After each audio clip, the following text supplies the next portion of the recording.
반갑습니다. 오늘 함께 나눌 말씀은 사무엘상 6장 2절부터 7장 1절까지 말씀입니다. 사무엘상 6장 2절부터 7장 1절까지 말씀입니다.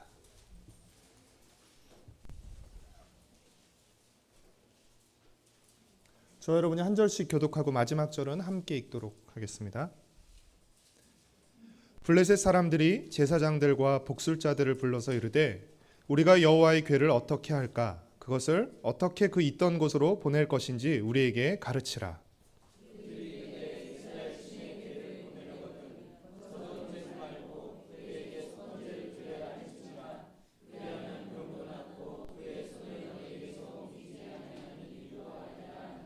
그들이 이르되 무엇으로 그에게 드릴 속건제를 삼을까 하니 이르되 블레셋 사람의 방백의 수요대로 금 독종 5과 금쥐 5마리라야 하리니 너희와 너희 통치자에게 내린 재앙이 같음이니라.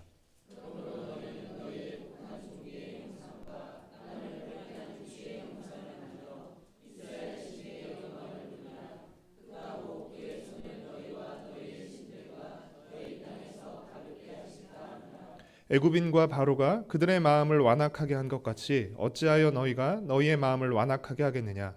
그가 그들 중에서 재앙을 내린 후에 그들이 백성을 가게 함으로 백성이 떠나지 아니하였느냐.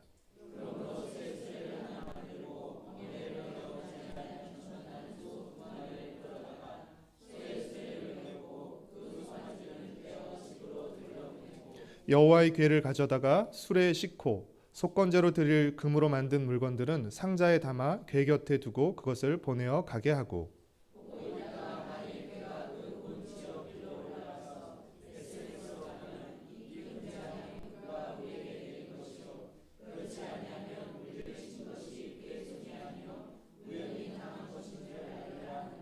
그 사람들이 그같이 하여 젖나는 소 둘을 끌어다가 수레를 메우고 송아지들은 집에 가두고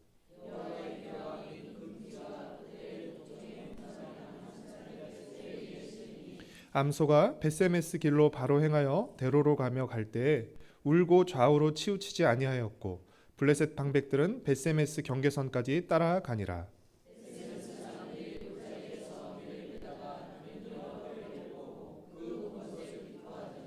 수레가 벳세메스 사람 여호수아의 밭 큰 돌 있는 곳에 이르러 선지라. 무리가 수레의 나무를 패고 그 암소들을 번제물로 여호와께 드리고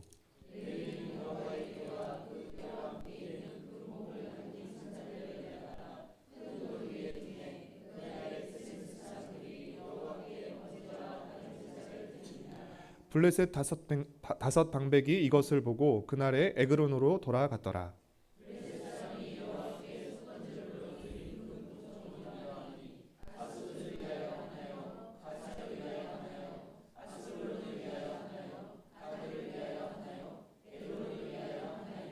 드림바 금쥐들은 견고한 성읍에서부터 시골의 마을에까지 그리고 사람들이 여호와의 궤를 놓은 큰 돌에 이르기까지 5 방백들에게 속한 블레셋 사람들의 모든 성읍들의 수대로였더라.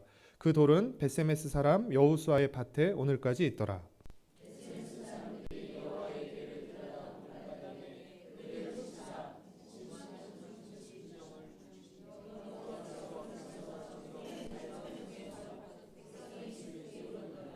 벳세메스 사람들이 이르되 이 거룩하신 하나님 여호와 앞에 누가 능히 서리요 그를 우리에게서 누구에게로 올라가시게 할까 하고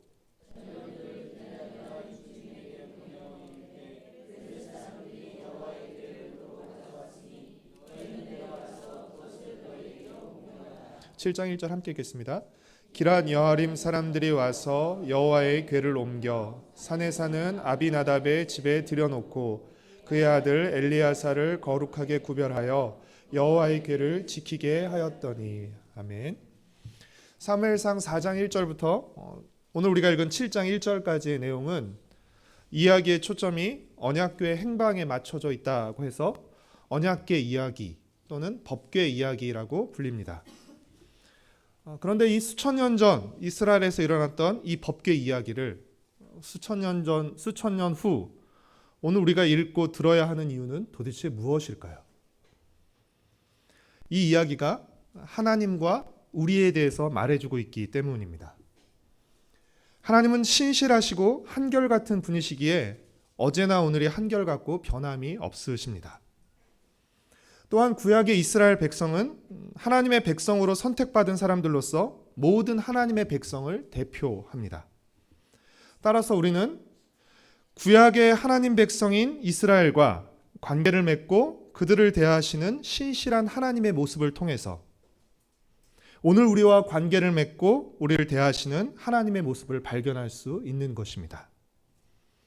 동시에 신실하신 하나님과는 달리 신실하지 못한 이스라엘 백성의 모습을 통해서 신실하지 못한 우리의 모습 또한 발견할 수 있는 것입니다. 사무엘상 2장에 기록된 하나님께 제사를 드리면서도 하나님과 제사를 멸시했던 이 홈리와 비느하스의 모습, 그리고 4장에 기록된 하나님을 승리의 수단과 부족으로 삼는 이스라엘의 모습은 바로 그들만의 모습이 아니라 동시에 오늘 우리의 모습이기도 한 것입니다. 이스라엘은 블레셋과의 싸움에서 패하자 승리를 위해서 실로에서 언약궤를 가져왔습니다. 그러나 그들의 예상과 기대와는 달리 블레셋과의 두 번째 싸움에서 더 크게 패하고 말았습니다. 그리고 당시 사사이며 제사장이었던 엘리를 비롯해서 그의 두 아들 홈리와 비느하스가 죽었습니다. 그리고 하나님의 임재를 상징하는 언약궤마저 블레셋에게 빼앗기고 말았습니다. 이스라엘은 완전한 패배와 엄청난 모욕과 절망을 경험해야 했습니다. 그러나 이스라엘의 패배가 하나님의 패배는 아니었습니다. 블레셋은 자신들의 승리를 자축하고 자랑하기 위해서 하나님의 궤를 마치 전쟁 포로처럼 다곤 신전으로 끌고 가서 다곤 신상 곁에 두었습니다.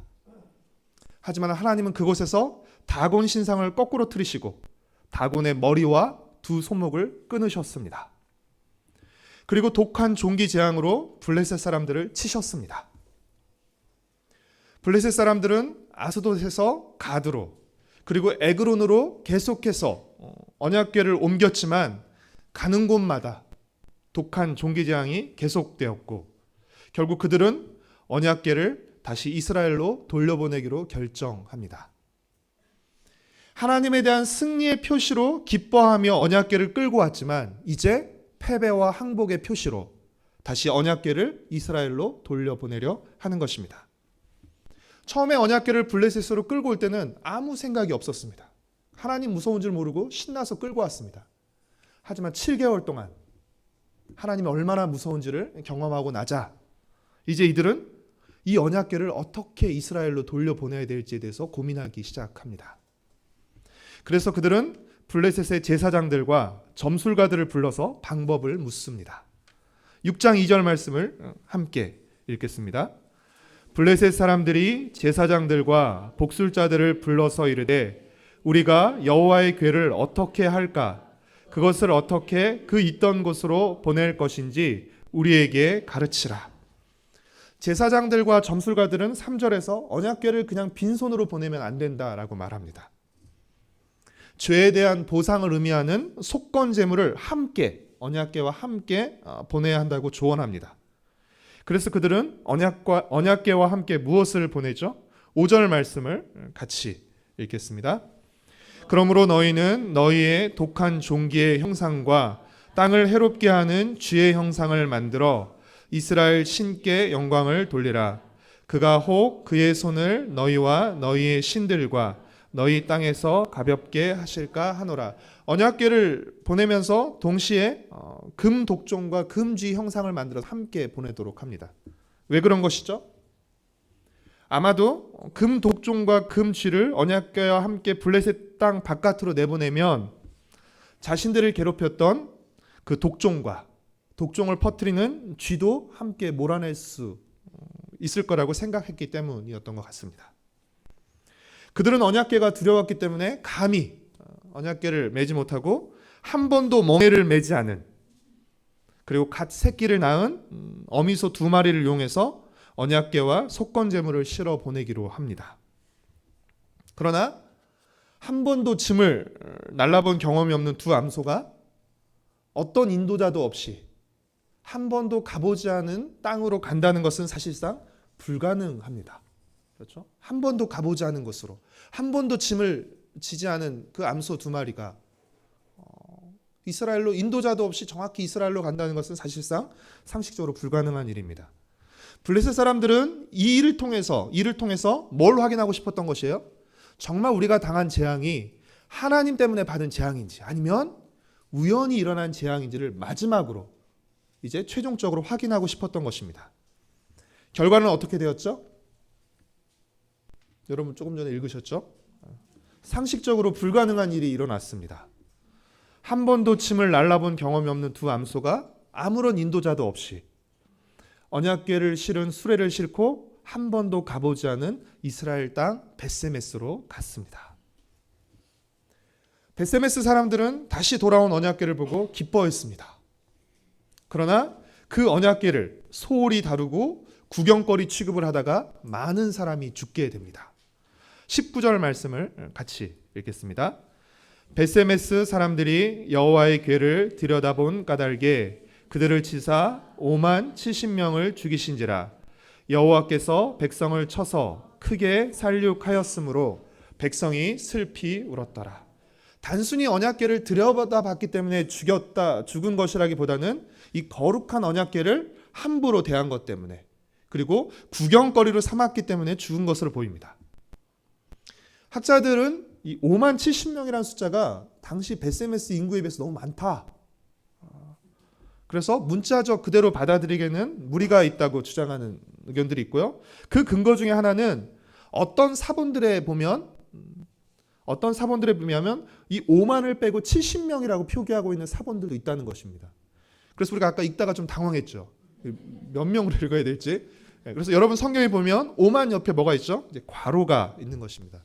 그래서 어떤 사본에는 5만 70명이라고 기록하고 있는 사본도 있고요. 또 어떤 사본은 70명이라고 기록하고 있는 사본도 있다는 것입니다. 정확한 숫자는 모르지만 분명한 사실은 뭐죠?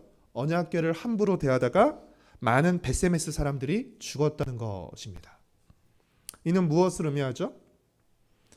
언약궤를 함부로 대하는 것은 하나님을 멸시하는 망령된 행위라는 것입니다. 그렇기 때문에 블레셋 사람뿐 아니라 이스라엘 백성이라 할지라도 하나님의 언약궤를 망령되이 행하면, 그렇죠? 함부로 대하면 그들 또한 심판을 피할 수 없다는 것입니다. 꼭 블레셋 사람들만 심판을 받는 것이 아니라 이스라엘 백성이라 할지라도 그 심판에서 예외될 수 없다는 것입니다. 제사장이었던 홈리와 비느하스의 죽음도 같은 맥락에서 우리가 이해해야 합니다. 기럇 여아림 사람들이 언약궤를 옮겨가자 다행히 재앙과 죽음이 발생하지 않았습니다. 이는 기럇 여아림 사람들이 언약궤를 적합한 장소에 적합한 사람의 보호 아래 두고 임의적인 접근을 막았기 때문으로 보입니다. 7장 1절 말씀을 같이 읽겠습니다. 기럇 여아림 사람들이 와서 여호와의 궤를 옮겨 산에 사는 아비나답의 집에 들여놓고 그의 아들 엘리아사를 거룩하게 구별하여 여호와의 궤를 지키게 하였더니, 그랬더니 죽음과 재앙이 그쳤습니다. 아마 벳세메스 사람들은 여호수아의 밭에 두고 마치 구경거리 취급하듯이, 그렇죠? 함부로 보관하고 구경거리 취급하면서 아마 봤던 것 같습니다. 우리는 고난주간 특별 새벽 부흥의 메시지로 날마다 눈물에 관한 메시지를 듣고 있는데, 오늘 본문에서도 공교롭게 두 군데에서 눈물에 관한 이야기가 나옵니다. 첫 번째는 누구의 어떤 눈물입니까? 12절에 기록된 언약궤가 담긴 수레를 끌고 벳세메스로 가는 두 암소의 눈물입니다. 12절 말씀을 같이 읽겠습니다. 암소가 벳세메스 길로 바로 행하여 대로로 가며 울고 좌우로 치우치지 아니하였고 블레셋 방백들은 벳세메스 경계선까지 따라가니라. 이 두 마리의 암소는 왜 눈물을 흘리는 것일까요? 네? 송아지, 그렇죠. 네. 송아지를 낳고 떼어놓고 온 곳이죠. 강제로. 그렇죠? 한 번도 메어보지 않은 짐을 지고 한 번도 가보지 않은 땅으로 가야 했기 때문입니다. 그러나 무엇보다도 젖을 물리던 새끼 송아지를 남겨두고 우는 새끼들을 뒤에 남겨두고 가야 했기 때문입니다. 이는 암소로서는 자신의 본능을 거스르는 고통스럽고 힘든 일이었을 것입니다. 그래서 이 고통스러움과 힘듦이 소의 울음으로 눈물로 나타나고 있는 것입니다. 그러나 짐승뿐 아니라 우리에게도 순종은 고통스럽고 힘든 일입니다. 왜 그렇죠? 우리에게는 자기 멋대로 하고 싶어하는, 자기 뜻대로 하려 하는 그 뿌리 깊은 본성인 죄성이 있기 때문입니다. 그렇기에 우리의 본성을 거스르고 우리의 죄성을 부인하지 않으면 우리는 결코 하나님의 뜻을 따르고 순종할 수 없습니다. 솔직히 말해서 순종은 울음이 나올 만큼 힘든 일입니다. 특별 새벽 부흥회가 이제 3일이 지났는데 이른 새벽 더 자고 싶은 우리의 본성을 거스르며 졸린 눈을 비비고 지친 몸을 이끌고 나오는 일은 사실 힘든 일입니다. 이처럼 내 뜻대로 내 마음대로 하고 싶은 우리의 본성을 거스르고 하나님의 뜻에 순종하는 것은 힘든 일입니다. 자기를 부인하는 것은, 자기 성질을 죽이는 것은, 자기의 욕망을 죽이는 것은 자신을 십자가에 못 박는 것과 같은 아픔과 고통이 뒤따르는 일입니다. 안 죽어요. 안 죽더라고요. 그래서 사탄은 어떻게 유혹하죠? 힘든데 뭐하러 순종해? 그러죠. 힘든데 뭐하러 순종해? 순종하지 마. 포기하면 편해. 순종하지 않으면 편해. 그렇죠? 더 자면 편해. 이렇게 우리를 유혹합니다. 사단은 십자가 없는 영광을 약속합니다. 그렇죠? 그래서 우리를 유혹하죠. 고생하지 말고, 그렇죠? 편하게 믿다가 편하게 천국 가라는 거죠. 사랑하는 성도 여러분, 힘들어도 순종을 포기해서는 안 됩니다. 말은 쉽지만 쉽지 않다는 거 저 역시 잘 알고 있습니다. 너무 힘이 들어서 울더라도, 눈물을 뚝뚝 흘리는 한이 있더라도 멈추지 말고 하나님의 말씀을 향해 끝까지 나아가야 합니다. 마치 울면서도 좌우로 치우치지 않고 벳세메스까지 갔던 이 두 마리의 암소처럼 말입니다. 어쩌면 본성을 거슬러서, 그렇죠? 말 못하는 짐승이 새끼를 떨어뜨려 놓고, 그렇죠? 젖을 물리던 새끼를 떨어뜨리는 이 본성을 거스르고 좌우로 치우치지 않고 곧장 그 벳세메스로 갔던 두 암소의 모습은 어쩌면 본성에 굴복해서, 죄성에 굴복해서 하나님의 뜻에 불순종하는 이스라엘 백성과 우리 모습을 꾸짖고 교훈하는 하나님의 시청과 교제인지도 모릅니다. 울더라도, 울면서라도 순종해야 합니다. 울더라도 순종할 때 어떤 일이 일어나죠? 시편 126편 5절과 6절 말씀을 함께 읽겠습니다.